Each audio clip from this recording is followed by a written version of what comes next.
আসসালামু আলাইকুম। শান্তাস রেসিপি থেকে সবাইকে স্বাগত জানাচ্ছি। নিয়ে এসেছি খুবই মজাদার সুস্বাদু একটি রেসিপি, যা আপনি মেহমান আসলেও পরিবেশন করতে পারবেন।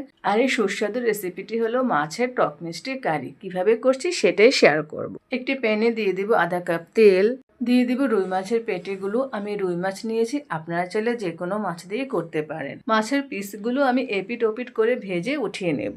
মাছ ভেজে রাখা তেলে আমি রান্নাটা করে নিব। দিয়ে দিব 2 টুকরো তেজপাতা, 2টি দারুচিনি, 2টি এলাচ। দিয়ে দিব 1 কাপ মিহি কুচি করে কেটে রাখা পেঁয়াজ। পেঁয়াজটা নেড়ে চেড়ে ভেজে দিয়ে দিব আধা চা চামচ লবণ, 1 চা চামচ আদা রসুন বাটা দিয়ে ভালো করে নেড়ে চেড়ে ভেজে নিব, যাতে কাঁচা গন্ধটা বের হয়ে যায়। আধা চা চামচ ধনিয়া গুঁড়া, 1/4 চা চামচ মরিচ গুঁড়া, আধা চা চামচ জিরা গুঁড়া, 2 চামচ তেঁতুল কুলানো পানি। এই রান্নাটা আমি হলুদ ব্যবহার করিনি। দিয়ে দেবো 1 চা চামচ চিনি। চিনি দিয়ে ভালো করে নেড়েচেড়ে আবারও কষিয়ে নিতে হবে। দিয়ে দেবো ভেজে রাখা মাছের টুকরোগুলো দিয়ে মশলার সাথে মিশিয়ে দেবো। দিয়ে দেবো 1/3 কাপ দুধ, আধা কাপ পানি, কিছু কাঁচামরিচ ফালি দিয়ে ঢেকে রান্না করে নেব 5 মিনিট। ফিরে এসেছি 5 মিনিট পর। কিছু ধনিয়া পাতা দিয়ে তরকারিটা নামিয়ে নেব। রান্নাটা ভালো লেগে থাকলে অবশ্যই লাইক কমেন্ট দিয়ে পাশে থাকবেন।